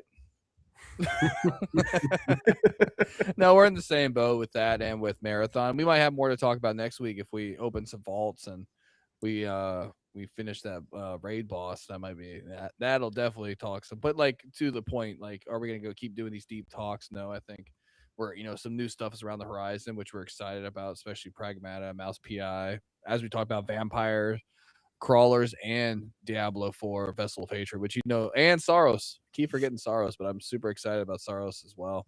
Um, Going back to our draft, and we'll kind of like go quick about this, but we're looking at your drafts. What is one of the picks you think you regretted or you're worried about? And a second part of this question, if we were to redraft right now, if we could redraft and we go back to the beginning of the year knowing everything you know now, what is one other pick you would trade for that pick you're worried about? And I will start. The one I'm most worried about is Total War Warhammer 40K. Not because I don't think it's going to be a quality game, but because I'm worried it might not come out this year. When I made that pick, I was just super excited. And I should have known, but I am concerned that this might be a 27 release. And if we were to redraft today and I could replace it with something that's already come out, obviously it'd be Pokemon Poketopia, because that's got killer ratings. It's a Pokemon game with Animal Crossing mechanics. I should have known that was going to be a massive hit. So, Dave, when you're looking at yours, how you feeling? I've got a lot of confidence in this team here, boys. You see these heavy hitters up there: GTA, Wolverine. I'm, you know, so yeah, you're hovering Galactic Racer. That would be one I'm worried might not come out this year because we haven't heard too much about it. And then the unannounced Witcher 3 DLC, I haven't looked much more into that. Yeah, Chip's gonna be lined up to play a mixtape marathon by the end of mixtape comes out. Mixtape comes out pretty soon, I think, right? May 7th. May 7th. Yeah, so yeah, I'm a little, I've only got 2 games out right now, but May is about to be a big month for me as well. Mixtape, Batman, or Lego Batman 007. Those are all out of. I don't know if I'll jump into Lego Batman because of the 007 is definitely more of my kind of game. If my kids were a little bit older, Lego Batman would be perfect right now. But also, I know it's going to be probably a long game as well. So I think I would. What about your counter pick there? Nothing. Oh, for Fable, I guess I think we'll get a lot of info at this.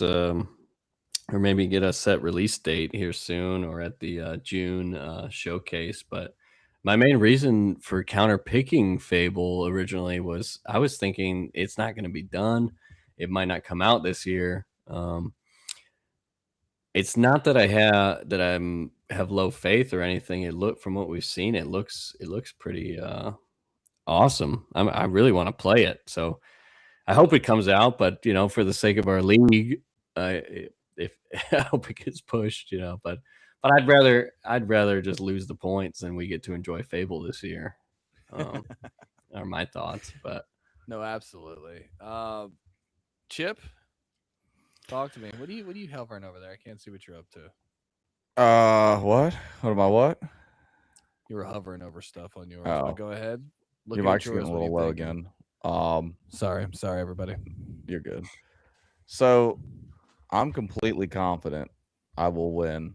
Um, the only thing I'm telling you boys now, I'm the thinking only, Duskbloods is gonna be a bust. Honestly, a extraction game on a Switch too.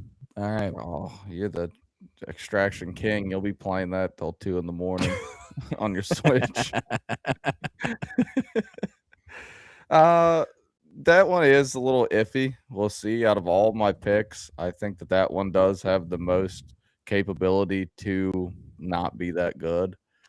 Well, would I change it? No, because I think it's really like a high risk um pick, you know what I mean? Like if it does nail it, it nails it in a major way. Um my one that I would change, honestly, would have changed my counter pick from Marathon to Warhammer Total War. Smart. Yeah, Unless it comes out. Unless it yeah, comes out, that's a nuke. yeah, That's and a that's the nuke. reason I didn't pick it. But with all the other things that we're seeing coming out, I do think now at the beginning of the year we were kind of blind to a lot of these games, and a lot of the games that are announced now didn't have release dates. So it was very realistic at the beginning of the year that the Total War would drop somewhere in the year, especially with all the um, success that Space Marine 2 had. So, but at this Yeah, point, but also it's like the first time we saw it was at the Game Awards, and I should have known. Usually after like the reveal, usually it's like at least like you would think maybe a year to 2 years is kind of yeah, how we've been conditioned a little bit. But yeah, maybe I'll get lucky and it drops in September, and I'll be like, yes. But yeah, but that's mine, honestly. Like that's what I would change. Dude, some of these games, Phantom Blade Zero was my first pick, and it's a PlayStation exclusive, I think, which is sickness. But of that course it game, is. I still stand by. It's going to be fantastic. Um, Forza, of course, going to be major points.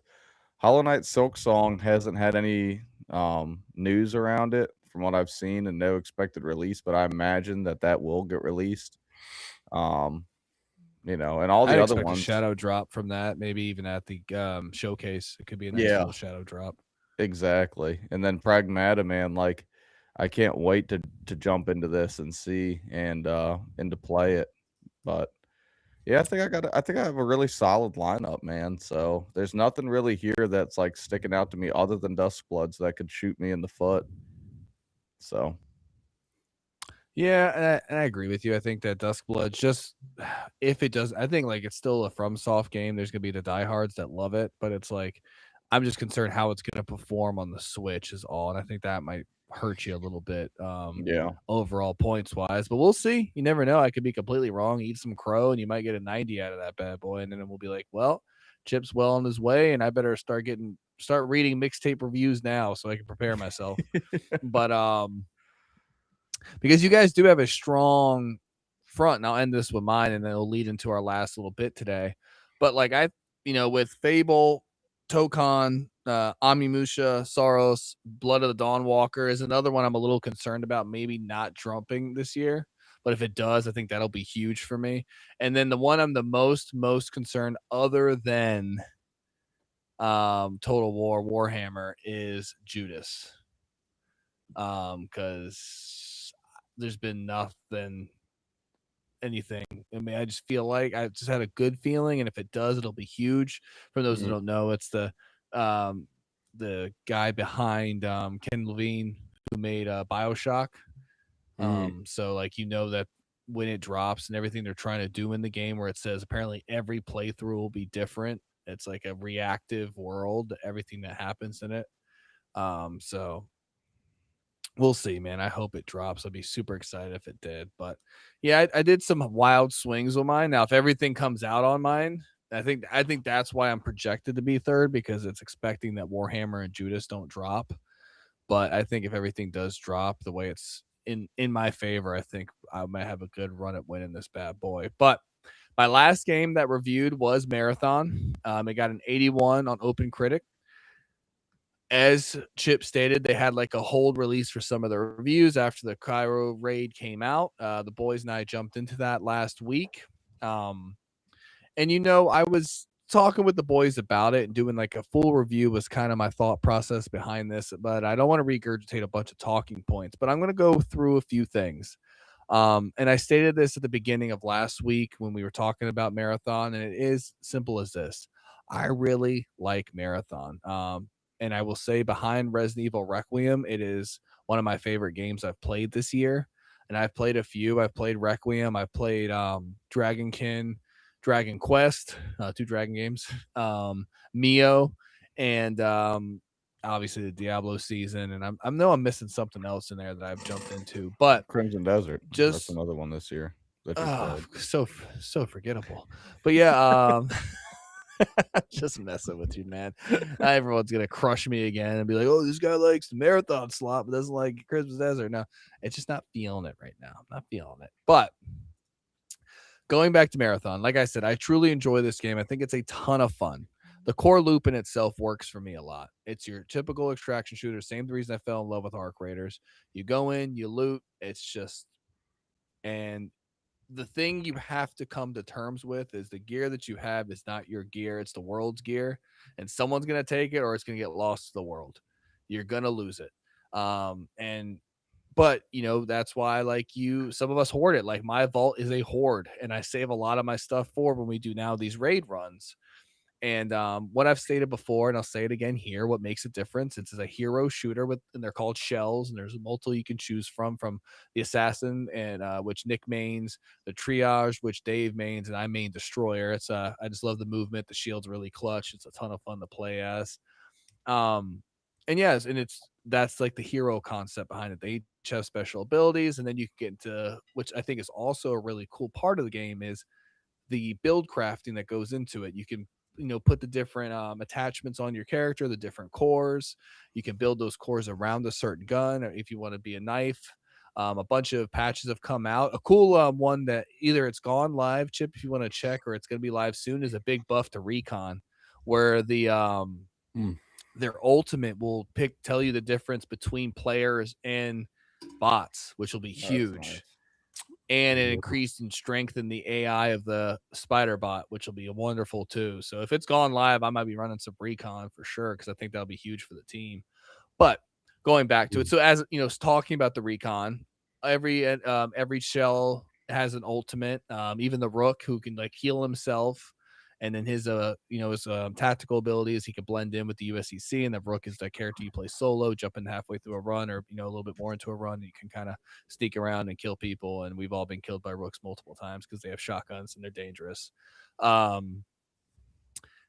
what makes this game even more special is each of the maps have different things. Like Dire Marsh has the lockdown, Pinwheel in the outpost, which is like a mini raid in itself, and then of course Cairo Archive, which is a big raid map with multiple vaults, all this different lore behind it. And I think that's another thing the game shines really bright on is how much lore is packed into this thing. Like you can watch the cutscenes from each of the AI factions, which again, how the game has factions in it. You can pick which ones you want to level up, and they have their own benefits. Some lean more towards like backpacks, others through shields, others grenades, others precision rifles. So depending on what you want to play through or what you want to focus in on. We love the Arachne, which is like the PvP faction, but also focusing on the main one, which of course the name is eluding me, but like I'm focusing it on them just because I want to get that achievement where you VIP with them and I'm the closest with them. And I'm about 2 trophies away from the platinum. I got to get level 100 in the season and a VIP with a faction, and I got the platinum, which I plan on getting. Which is show you is I'm excited about this game. So yeah, talking about what makes a difference, as I stated, is the shell system, the raid mechanics, and everything that goes into it. Why it's similar to Arc Raiders in that sense that it follows that same gameplay loop. You jump in, you try to get all the best stuff you can, get out of there, and not die. Where I think it is better than Arc Raiders, and yeah, crush me in the comments. I understand, but it just it's my type of game better. It's that first person perspective. It's a Bungie shooter. You can feel it. It feels good to play. And yeah, I'm not the best. I get knocked out too, but it's fun that the three of us can hold our own. Like I said, we wiped every other team in Archive last time we played. Um, so that in itself makes it so much fun. It's like all these things I really enjoyed about Arc Raiders, but then you give me a tighter, better gameplay loop, which I think for me works a little bit better.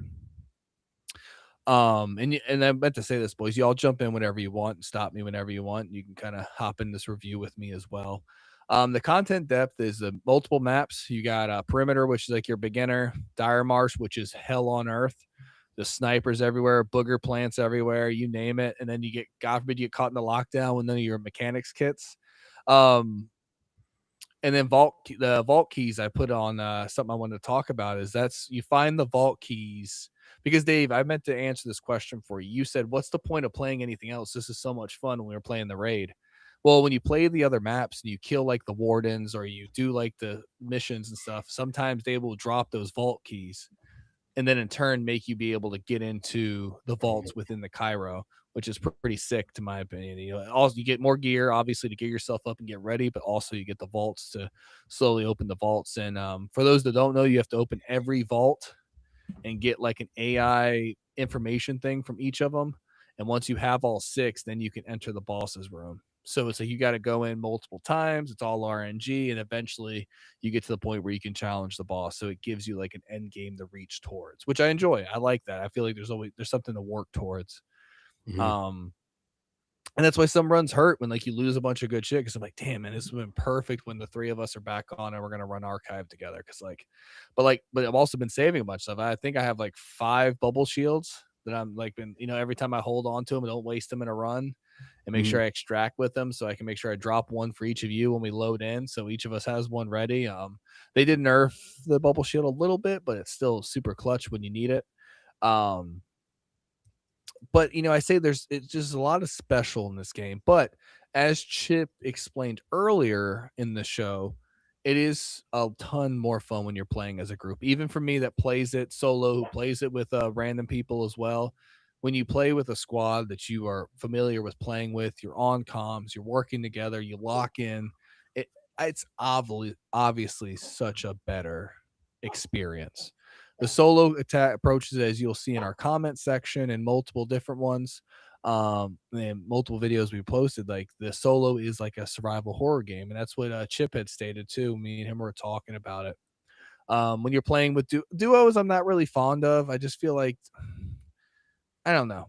I'm still thinking about it. Like it's like you're kind of playing solo, but you have your buddy with you, but then it's like I don't know. I'm still kind of up in the air about duos, but trios, of course, is where it shines. I think it's the perfect amount. You got multiple teams in there, and then that great feeling when you realize you probably wiped the map, and then you can just solely focus on getting loot, doing some raid mechanics if you're in outposts and all that stuff like that. So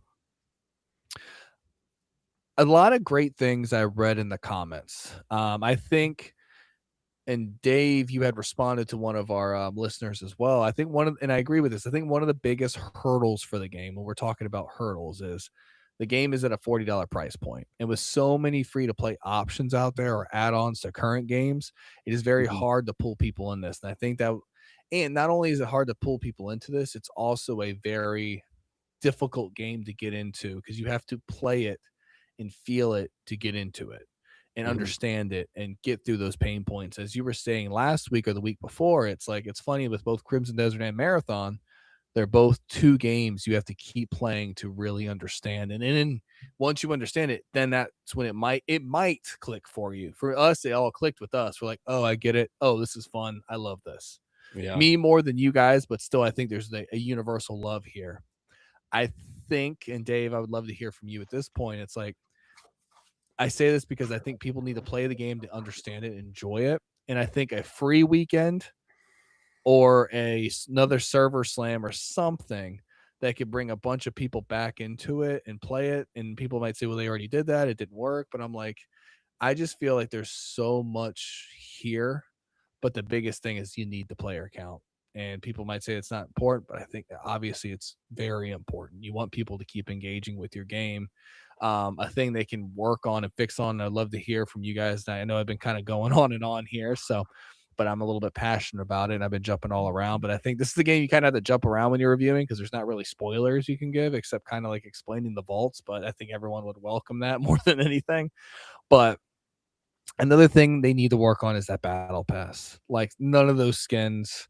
Well, the skin that's in there now, I don't really care about. I think even in the shop, nothing really sings to me. I think the best skins are what you get with the premium one that you get, and those are those was it Midnight Decay? Those are the coolest looking ones so far. And I'm like, get more things like that, or even just totally different designs. Like we were talking about to moments we had with Halo, like the Hayabusa armor you get in Halo 3 if you get all the skulls. Like you make your Spartan look like a Gundam. Like, give me something like that, like, or like utilize your other IP from like Destiny. Like, I mean, the Destroyer is basically a Titan. Give me like a cool Titan skin. You know what I mean? Like, so I think they need to work on that. I think they do need to open it up again. I think a free weekend would do them a bunch of well well needed traffic. But with everything I just stated, I know I ran through a bunch. I know I'm excited. I'm rambling. I'm jumping all around.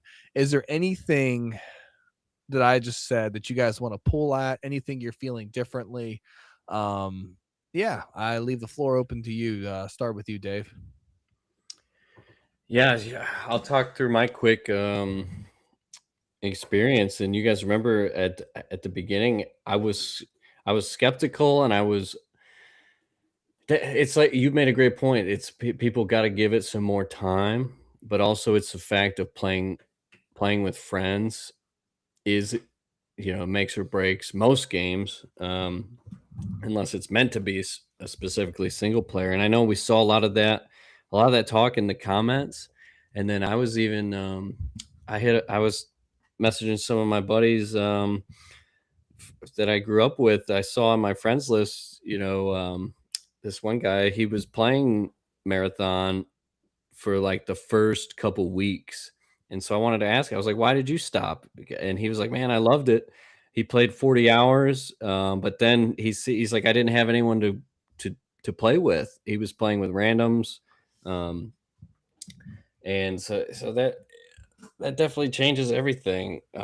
I'm looking forward to playing more, hopefully this weekend, because I know I'm going to jump in with you guys, but eh, eh, having that, if I didn't have the boys online to play with, then like Crimson Desert or something else would pull me. As we talked about, kind of having that single player multi. I always like to have something to play with friends, but then I also love having an Assassin's Creed or something like that I can just kind of chip away at my own pace.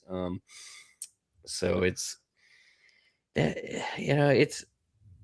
it's definitely it's grown on me the more and more we play. And I think what happened with this game is people are so quick to just be like, man, I've gave it a good shot, but then they move on to something else. And I'm worried about Bungie's future with this because of just what we've seen with the industry. And it's like, yeah, it's some people who are diving it, like you said, those guys that have 200 plus hours, like people are loving it.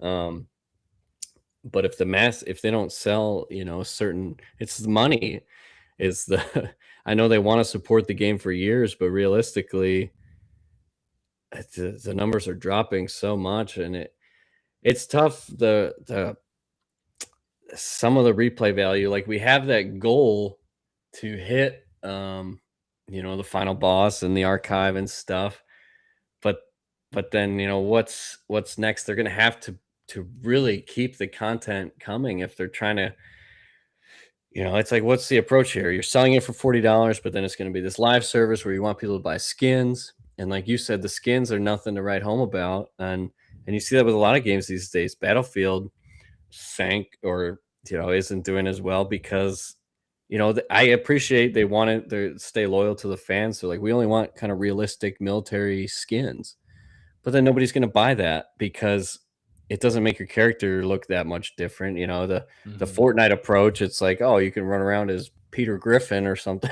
like, or John Wick. It's like people want to buy. That's why Fortnite did so well, because there was just an endless supply. You could get Darth Vader. they just had everything. It's such a crazy game. And now these other games, it's like, well, we just want it to look kind of cool and realistic. Well, there's nothing to sell to anybody at that point because yeah, it's a different shade of a gun or something. But I'm definitely at the phase of life where it's like I don't want to buy anything in, especially if you already paid $40. Um, I can enjoy it without buying a single skin. So how do they continue supporting in the long term? Um, And there's something else I want to touch on that you stated with your friend. I mhm. think a frustration comes too when you play with randoms is like you could go in fully kitted and get placed with two people with free kits. And I think that's another Mhm. frustration that's happened. Then like you're like, okay, well I'm gonna go in a free kit. Then you're put with people with full kits, and then you're like, dude, I wish I had my full kit right now because we could really do some damage. So I think they need to work on that. I think one of our listeners stated that like have just a dedicated free loadout um Yeah, queue, which I think is brilliant. Now, I'm not saying that like you're just be queued. Everyone in the whole map is free loadouts, but with the team you're with would be like sure. respectful to you. And then like, yeah, I Yeah, would wait a little bit longer if I knew I'd get some kitted people with me. Now, does everyone need to be in purples and blues? No, but like as long as you got like a some shields, some heals on you, and a relatively decent gun, we could do some work that way. So I think that's another mhm. frustration. You get paired a couple times, people that don't want to talk or don't. And that's how it is sometimes. Some people don't want to be on comms, and that's a game where Yeah, it's like it's if you're not on comms, man, you don't have a good success rate for sure. yeah. Um, Chip, Yeah, so talked a lot on marathon. There's, I've said this before, but playing the archive this weekend really kind of solidified, I think, why this game isn't as successful as it could be. And I think it's the sole fact that it is designed to be played with a team. I think if they want it to be more successful, they need to inject more content specifically for like solo characters or solo players. Like, I just think you have people that are you can not do the archive. I mean, you might get lucky, but that is like winning the lottery with how we read the guide of the archive.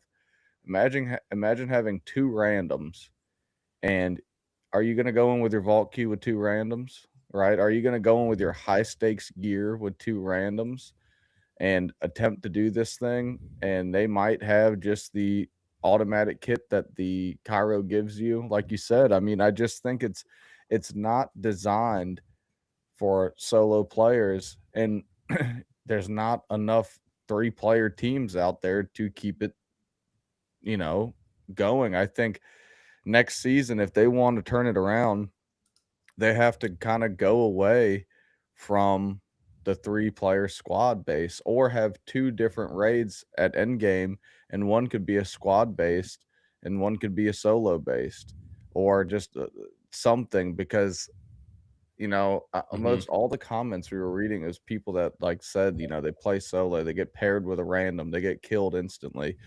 um it's very hard, I think, to sell a game that really is designed to be played in a team nowadays. Like, you look at all the other multiplayer games, yes, you can play them in a team, but it's not really a requirement, right? You know what I mean? And it's just the new age of gamers. There's so much content out there, so many people are playing different things that, like example, when Pragmata drops, who has a three-player team right now that's hardcore marathon, but one of those guys is like, hey, I'm gonna go pick up Pragmata and play it for the next 2 weeks, and then you Mhm. lose the guy. You know what I mean? I think it's just a really tough sell. There's nothing wrong with the game. I just think that, like, trying to pinhole people into forcing to play in a team in such a coordinated, such a high stakes type of game is what is hurting it. Um, no, I agree, but also the purist in me is like raids are meant for groups. You know what I mean? All the way from WoW to Destiny, like that's Yeah. the pinnacle thing. But you make a great point yeah, for a but then a game solo like player is gonna this. stop. Yeah, but I mean, I never stopped playing Destiny 2, even though I was a solo player and I didn't do as many raids as I would like to have done. But But you what I also was didn't going to lose say all is your I shit in agree. Destiny 2 if you died.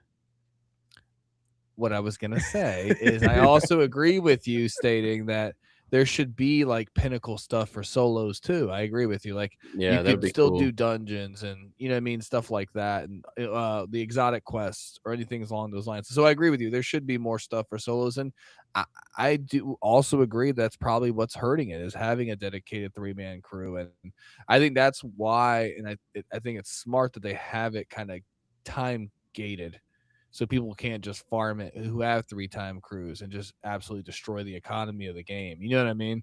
They can Mhm. only do it on Oh certain yeah, times during the weekends I and agree stuff with the like time that. gate. So Yeah, I think that that's smart. Like I enjoy that it's like it's something to look forward to. But I Mhm. just think like, and I see your point with Destiny or WoW or these games. Like, yeah, end game content. It's supposed to be big. You want to have a boss fight, but it's a whole lot different when you look at a game and it's like, you know, and WoW and all these games and Destiny, like it kind of gives you leeway. Like you could go do the raid and you're gonna fail it 10 times, but you still get your gear. You just won't get any drops, and you get to learn it. But with this game, it's like you're gonna go into it, and so many solo players are just gonna stop. Or if they only have a 2-man squad and they keep getting paired with a random that keeps getting them killed, and they lose all the gear and the loot and all the things that they worked a whole week to build up just to do this experience. That's where I think that's the difference in this type of game. I agree with you. It's a raid, it should be a group, but you're losing all your shit. It's a lot of high stakes work getting put into it that if you're going to just queue up with randoms, most people will be like, I'm not taking that chance. no, I mean it's a great point. I mean it's built in fear, but it's a great point. And I'm just kidding. Nah, and that's the nature of these extraction shooters. It's true, but that's what they're built on, and that's what you're signing up for. And then, but again, it's not everyone's cup of tea. And if you get into it and you wanted to give it a try and you're like, dude, I can't stand losing this stuff, it's you got to change your mindset. And but I think, like I said, it's not a perfect game. There's stuff they can iterate on, making like doing buffs, adding more shells, which they plan on doing. As the Vanguard is the codename Vanguard's the next shell that's going to drop. I think they do need to rethink like what can you do for duos? Is there a quads mode? Just absolute chaos, teams of 4. You know what I mean? Like we'll see, and I think they will. I would hope they build on it, but it all will weigh on the fact if they get those numbers up, people keep buying it, people are engaging with the content there is to buy, and make a more robust shop, more robust battle pass, all that stuff. But you know, And don't get me wrong, I had so much fun on the archive. I think that that is a great game map, and I can't wait to hop back into it. So I'm not shitting on it. I was just giving my point of view of why I think it's hurting. no, and I think it's a great point, and it's a great way to look at it because I mean, it is. I mean, the numbers aren't all the way up there, and there's a reason for it, and that's a great perspective on it. And but like it says, like, but you're right. But when you do like when we did exfil from the vault at the very last second of Cairo Archive, it was just one of those like, damn, that's what gaming's all about. You know what I mean? Just Mhm. heart through the chest. The boys are all screaming. I missed it by almost a second if because I had my character overheated and I was like, the boys are gonna get out and I'm gonna lose everything. But it's just I don't know. It's just a magic, man. When those moments hit and they're so much fun, and I wouldn't trade them for anything. Like those, that's why we love this hobby so much. Is moments like that, and Marathon's not the only dealer of those moments, but it dealed us a great moment of 3 guys in their 30s have been gaming their whole lives, got one of those special moments again, which is rare. I feel like this day and age. So it was very welcomed. I think that's why the game has such a little place in my heart right now, and why I'm enjoying it so much, and why I'm excited. And I asked this question to close out our marathon loop, no pun intended, for a little while. But are we all excited to hit the vault this weekend, Dave? Yeah, definitely. I'll have to we have to coordinate like we did last weekend.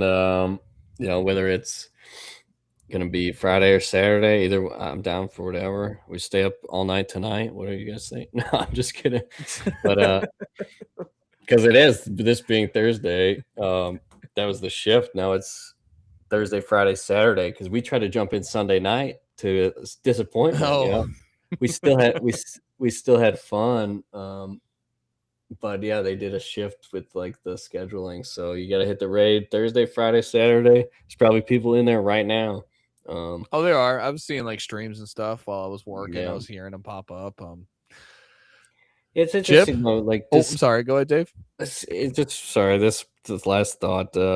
Like Chip said, the archive is a ton of fun. But what worries me if this isn't enough to bring players, like we still see the numbers dropping. So it's like, gosh, what else? What else are they going to have up their sleeve? Like, what could pull people back in at this point? I do That's the think tough. CT's free weekend or free week is a smart idea for them. Make it Yeah, free. Let just send and give it a week. You need to give them a week because how many people played it for a day or two and put it down? Give them a week to get their feet wet, jump in, and I think that would save it at least right now until they can inject more content. And then Chip, are you excited to hit the vault this weekend with the boys? Oh yeah, dude, that was fun. Now we know a little bit more than we knew last time too. So, well, we're gonna wipe the map again and get yeah. out of there with some good stuff. I mean, we can do it. There's no question of being able to take down the enemy scum. It's just a question of being able to make sure we can figure Get out what out of the there. exfil is in time. Yeah, the map knowledge is so key. Like we had talked, we all have that memory of when I went down on that bridge, and it's like that'll never happen again because now we know. Like I won't push out to that part, knowing a team could come from that direction. That might have been my first time at least in there, and I was like, "Are you kidding me? They just opened that door?" So you have a little trial and error, and now we know the map. We know, kind of. What areas need to be covered the most, and I think we'll only do better than we did last weekend. And we got a vault key we're going to use this time around. Maybe we do a one run to warm ourselves up. And Yeah, then don't bring the key first run. Let's make sure we can figure out exfil this time too. Double check our math. Yeah. But yeah, I'm super excited to hit with you guys. To put a final loop on Marathon. It's been a fantastic experience so far. I'm excited about it with some single player games in the future. My time will shorten up with it, but let's try to get a couple vaults open, get out of that Cairo a couple times, and enjoy the time we have with the game currently. But boys, I think that's what we'll call it. We did a bunch of Halo talk, a little bit of draft talk, and finished off with some Marathon. I think it's a successful evening. It's been a great time catching up with you guys. I know we're all kind of probably heading to bed because we all got early work mornings tomorrow, but we do want to all say, and I speak for all of us when I say it, we are super grateful. We hit 50 subscribers. We have people engaging with all of our shorts, our videos, our clips, everything we're putting out there. We're really trying, you all, but help us grow. Give us some advice if there's themes you're noticing, things you're enjoying, things we can work on. Again, we're all new to this, jumped onto this, and we're having fun. We're having a ton of fun together as a trio, and we're going to keep doing this. We love gaming. We love doing this content. Again, for me, it's super new. These boys have been doing it a little bit longer than me, so sorry if I'm stumbling a little bit on my words here and there. But again, it's been a great episode. Dirty Dave, Chip, thank you both for joining me this evening. Team, next week. I'll see y'all later, and I'll see you in the archive either Friday or Saturday. I'm thinking Friday, or like Dave said, let's just do an all-nighter. What are consequences? Yeah. But again, everybody, keep grinding. Let's keep the party going. But everyone, keep grinding, keep gaming. We'll see you all next week. Take care, everybody.